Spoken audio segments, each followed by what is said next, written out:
2011 Ultimate Builder Custom Bike Show in New York City. We're talking with Eric Schroeder from Tribal Iron Choppers. Eric, take a minute and give us your background, please. Pretty much my background started when I was around 12 years old, working on vintage roughs and different mini bikes. I would buy them, tear them down, refinish them, put them back together and sell them. Then I got into cars pretty deep. I got my full ASE master certification, became an instructor with cars. Took courses on design and engineering and art and design. Then we opened up Tribal Iron Choppers about 16 years ago, and it's been a fun ride ever since. Let's take a moment. What were you trying to accomplish with this build? This was a bike that I've always wanted to build for myself. I knew what basic dimensions I wanted on the frame.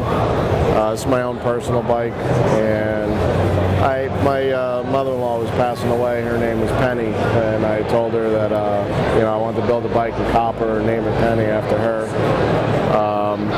And then after I built it as a Pro Street, made the stretch tank for it, I kind of felt it needed some ape hangers on it, so I went with ape hangers, 330 rear tire, and it's extremely balanced. This bike is like a 10-speed bicycle when I ride it. It's very easy to handle on it, especially on a 330 wide tire like that.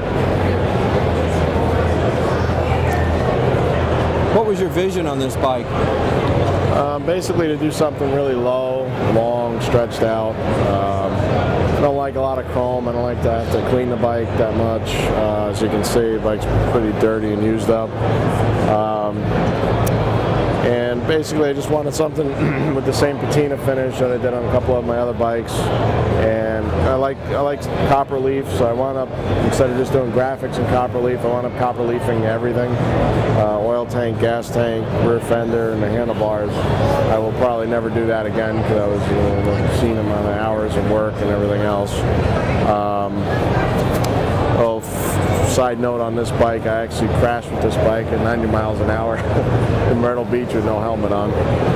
Sheared the front end and the handlebars off, and ran over a tire tread in the road. Got stuck to the back tire, locked up, and flipped the bike over on me. Put it back together. My mother-in-law found that somewhat amusing that I named the bike after her, and it spit me off at 90 miles an hour, and we had a good laugh about that. So she finally got even with you? Yes, she did. Let's talk about the fabrication. Basically, we started with a rigid frame, and then I wound up cutting the rear section off. I didn't like it when we built it with the straight section, so we put the curves in the back, give it like a different twist, and then that gave me a real low seat height. So I put a little shock suspension under the seat itself, did a crisscross exhaust, true dual. This one's got a -2 in the down tube and 6 inches in the backbone. It's been about 3 or 4 years since I built it.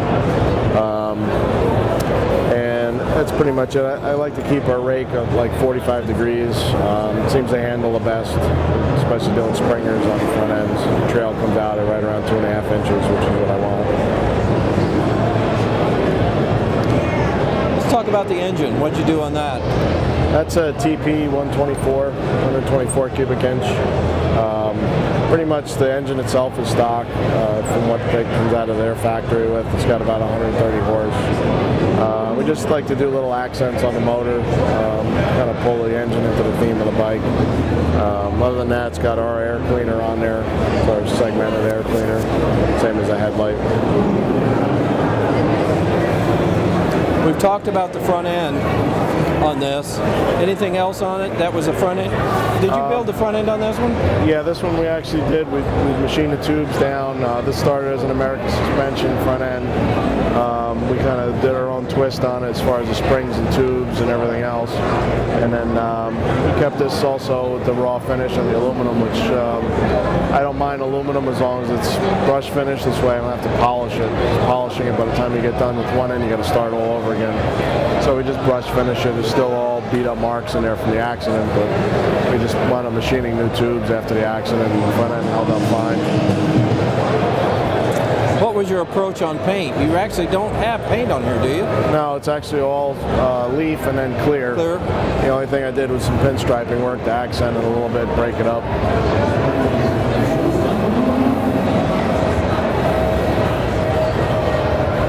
What companies were instrumental in getting this finished?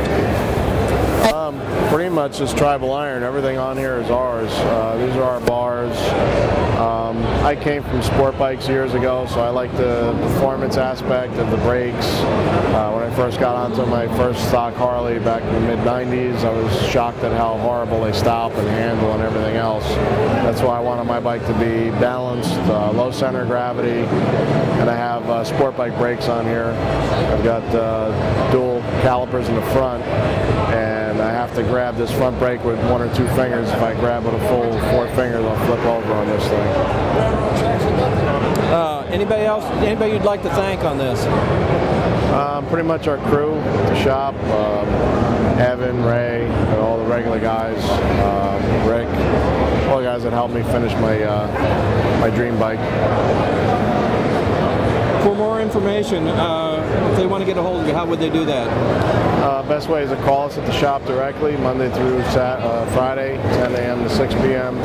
at 201-791-4647, or you can email me directly at tribalproducts@aol.com. Eric, thank you very much. Thank you.